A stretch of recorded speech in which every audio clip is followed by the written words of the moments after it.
Welcome to PVTV International. I'm going to present this week's editions of our news roundup. Cabinet news. Acting President calls for united military alliance in Spring Revolution. Acting President Duwale Sheila stated that all ethnic groups should unite to form a broad military alliance amid the Spring Revolution. He made the remarks on February 12 during a ceremony marking the 78th anniversary of the signing of the Pelon Agreement.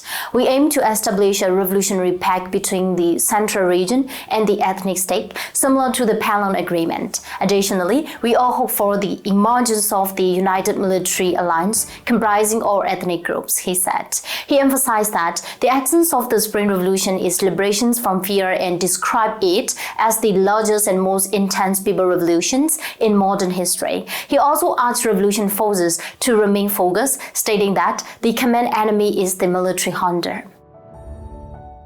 IDP numbers soared to 3.5 million amidst escalating engagement. The number of internally displaced person IDPs has soared from 370,000 to 3.5 million, leaving civilians in severe hardship, Prime Minister Mawin Kaidan said during a government meeting on February 11. When reviewing our report, it is clear that the revolutionary government has made significant efforts. However, compared to the real needs of the people, there are still many gaps. The number of displaced persons has skyrocketed from 370,000 to 3.5 million, showing just how much civilians are suffering, he stated.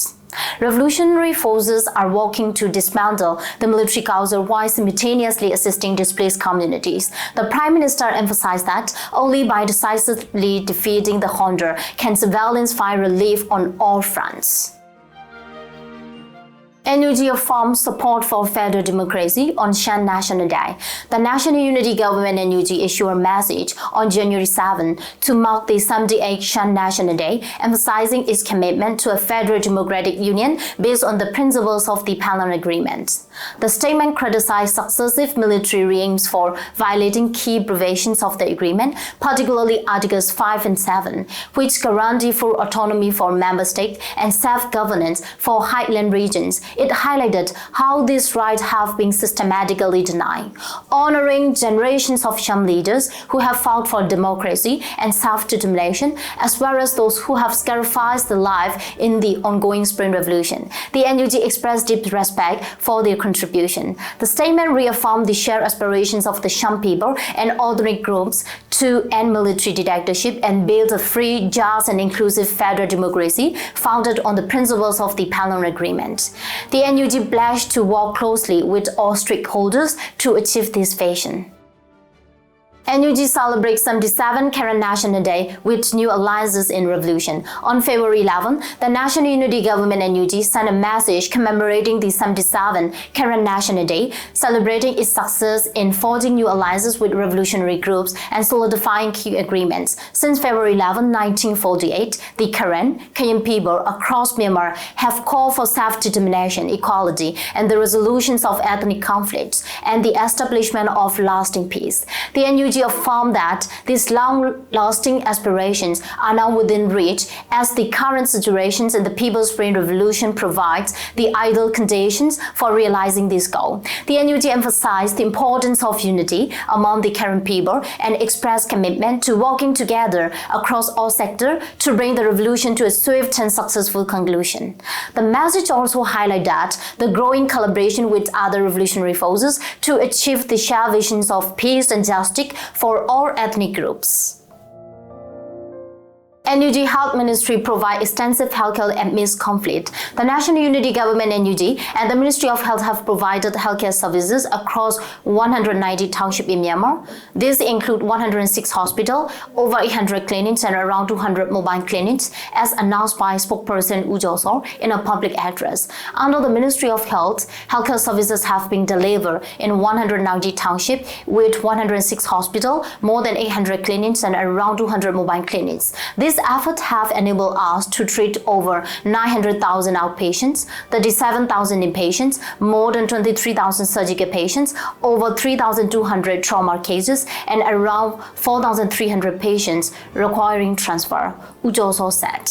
Additionally, due to the ongoing conflict and landmine threats, the NUG HUD Ministry, in coordination with state and regional Kachins, has assisted around 700 people from the People Defense Force, ethnic armed organizations, Revolutionary Alliance, and civilians who suffer physically injured. This effort included feeding, prosthetic, rehabilitation exercises, and other necessary treatments.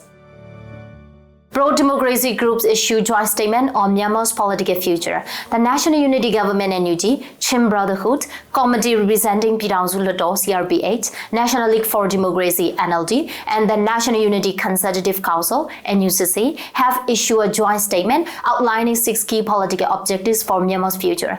The statement reaffirmed their commitment to removing military rule and ensuring the complete withdrawal of the military from politics. It calls for all armed forces to be placed under full administration of a democratically elected civilian government. Additionally, it demands the total abolition of the 2008 Constitution and opposes any efforts to reinstate it. The groups pledge to draft a new federal democratic constitution acceptable to all stakeholders and to establish a new federal democratic union based on that framework. The statement also commits to ensuring transactional justice for victims of human rights violations, including gender-based violence during the conflict. Furthermore, the joint declaration emphasizes the importance of securing the release of political leaders and prisoners, including Aung San Suu Kyi, as the crucial step toward resolving Myanmar's current crisis. It also urges all revolutionary forces to resolve internal disputes peacefully, treating them as a line conflict rather than adversarial confrontations. Ministry of Foreign Affairs, NUG Foreign Minister attends International Religious Freedom Summit in Washington, D.C.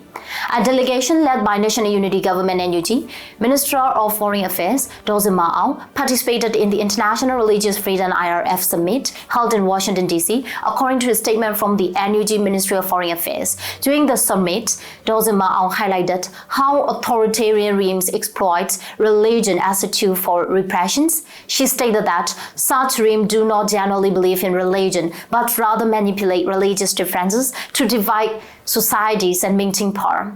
She emphasized that this pattern is evident across various authoritarian states, including Myanmar, where religious and communal divisions have been leveraged to strengthen military rule. The IRF summit was attended by over 1,500 representatives from more than 41 countries, bringing together global leaders and advocates to discuss strategies for promoting religious freedom and countering repressions.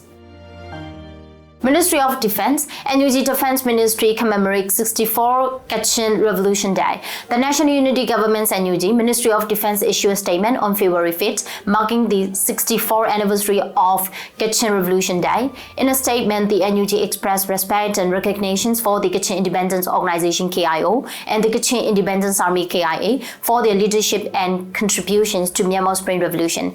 The NUG reaffirmed its commitment to working alongside the Kachin people and other ethnic groups in the fight against military dictatorship and the establishment of a federal democratic union. It pledged to continue this effort with unity, fairness, and mutual consultation.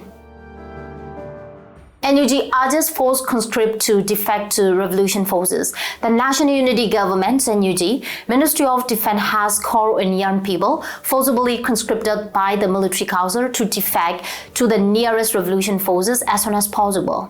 The statement encouraged conscript to reach out to People Defense Forces PDF, local defense groups, or ethnic revolutionary organizations at any stage, whether during military training or after being armed and deployed. It provided contact information for PDF battalions, defense network, and the Telegram channel at Myanmar People for coordination. The NUG assured that those who defect will receive the highest level of the safety and protection. It also stated that individuals who surrender with weapons and ammunition will be rewarded appropriately. The statement further condemned the counter-aggressive use of forced conscription to address its manpower shortages. NUG denounces fake statement regarding U920. The National Unity Government NUG, Ministry of Defense has dismissed a circulating statement regarding U920. The ministry's former permanent secretary as fake. In a statement issued on February 10, the ministry clarified that the documents spreading on the social media were fabricated. Earlier that day, U920 announced his resignation from the positions via his social media account. Ministry of Human Rights, NUG reports over 1,600 human rights violations by military junta. The National Unity Government's NUG Ministry of Human Rights has reported more than 1,600 cases of human rights violation committed by the terrorist military council. As of now, a total of 16,178 incidents have been recorded based on complaints submitted to the ministry and systematically collected data. To facilitate real-time monitoring and reference, the ministry has launched a Human Rights Violation Data Dashboard, which categorizes violations by month, region, and type. Ministry of Home Affairs and Immigration, Myanmar beer shipment linked to military siege and destroy in Shuebo. People Defense Forces PDF in Keu Township, Shuebo District, Zagai region, says a shipment of Myanmar beer on February 11 under the guidance of the Township People's Administration. The beer was allegedly owned by the military junta, their families, or affiliated business partners.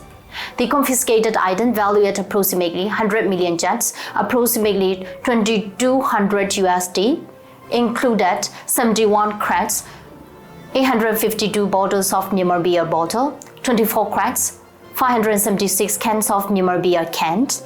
The seized goods were publicly described with official documentation.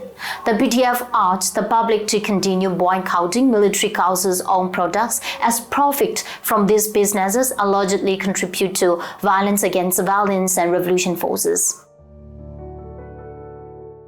Military operation summary for the first week of February 2025.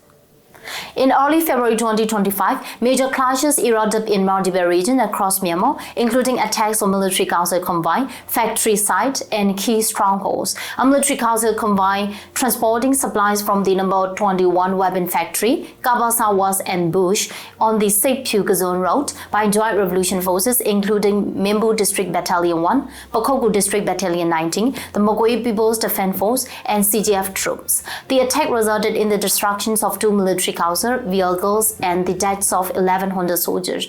Despite the military defensive preparations near Kabasa factory, the Argan army has advanced into Padang Township Bago region. In Damu Township, on the India-Myanmar border, revolution forces launched assault on the military council bases near Panda and Jumbinda villages, where Honda troops have heavily fortified positions. Meanwhile, the Kachin Independence Army KIA and allied forces have intensified their offensive against Pamor, Kachin State's second largest city. The Argan army has also launched an offensive on Sidui, the capital of Rakhine State. Revolution forces are using howitzers and heavy artillery to target military council's positions from multiple directions. Following their captures of the Western Regional Military Command in An, the Argan army has expanded its offensives deeper into Magway, Bago, and Irrawaddy regions.